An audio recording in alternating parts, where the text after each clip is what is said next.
அதாவது இந்த நலன் குமாரசாமி இயக்கத்துல நடிகர் கார்த்திக் நடிப்புல உருவாகி இருக்கக்கூடிய அந்த வாவாதியார் திரைப்படத்தை ஸ்டுடியோ கிரீன் ஞானவேல் ராஜா தான் தயாரித்திருக்கிறார்.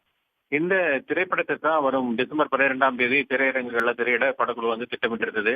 இந்நிலையில தான் சென்னை உயர்நீதிமன்ற சொத்தாட்சியர் தரப்புல மனு ஒன்று தாக்கல் செய்யப்பட்டது. அந்த மனுவுல தொழிலதிபர் அர்ஜுன்லால் சுந்தர் தாஸ் என்பவர் திவாலானவர் என கடந்த 2014ஆம் ஆண்டு அறிவித்து அவருடைய சொத்துக்களை நிர்வகிக்க சொத்து ஆட்சியர் நியமித்து சென்னை உயர்நீதிமன்றம் உத்தரவிட்டதை சுட்டிக்காட்டியிருந்தார்கள். திவாலானவர் என்று அறிவிக்கப்பட்ட அந்த அர்ஜுன்லால் சுந்தர் தாஸிடமிருந்து அந்த ஸ்டுடியோ கிரீன் பட தயாரிப்பு நிறுவனம் 10 கோடியே 35 லட்சம் ரூபாய் கடன் பெற்றிருந்ததாகவும் அந்த தொகை வட்டியுடன் சேர்த்து தற்போது 21 கோடியே 78 லட்சத்து 50,000 ரூபாய் உள்ளதாகவும் அந்த மனுவில் தெரிவிக்கப்பட்டிருந்தது.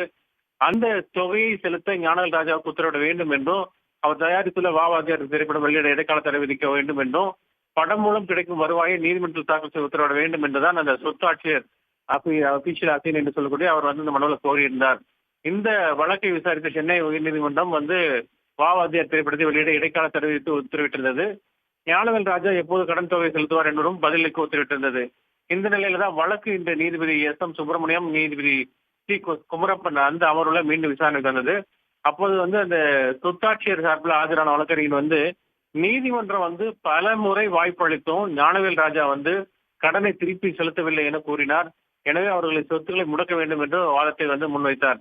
அதற்கு ஞானவேல் ராஜா தரப்பு வழக்கறிஞர் 3 கோடியே 75 லட்சம் ரூபாயை 24 மணி நேரத்தில் செலுத்த உள்ளதாகவும் மீதமுள்ள தொகைக்கான சொத்து ஆவணங்களை தாக்கல் செய்ய தயாராக இருப்பது அவர் வாதத்தை முன்வைத்தார்.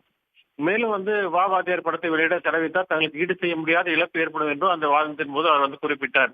இந்த வாதங்கள் எல்லாம் கேட்ட நீதிபதிகள் ஞானவேல் ராஜாவுக்கு நீதிமன்றம் ஏற்கனவே பல வாய்ப்புகள் அளித்துள்ள நிலையில மீண்டும் வாய்ப்பளிக்க தேவையில்லை என பணம் கொடுத்தவர்கள் அதை திரும்ப பெற நீண்ட காலம் காத்திருப்பதாக கூறியிருக்கிறார்கள்.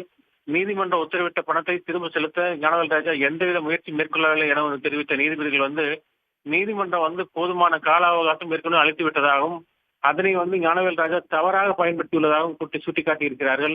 எனவே அந்த கடன் தொகையை திருப்பி செலுத்தும் வரை அந்த வாவாதியார் படத்தை அனைத்து தளங்களிலும் வெளியிடக்கூடாது என தடை விதித்து உத்தரவிட்டிருக்கிறார்கள்.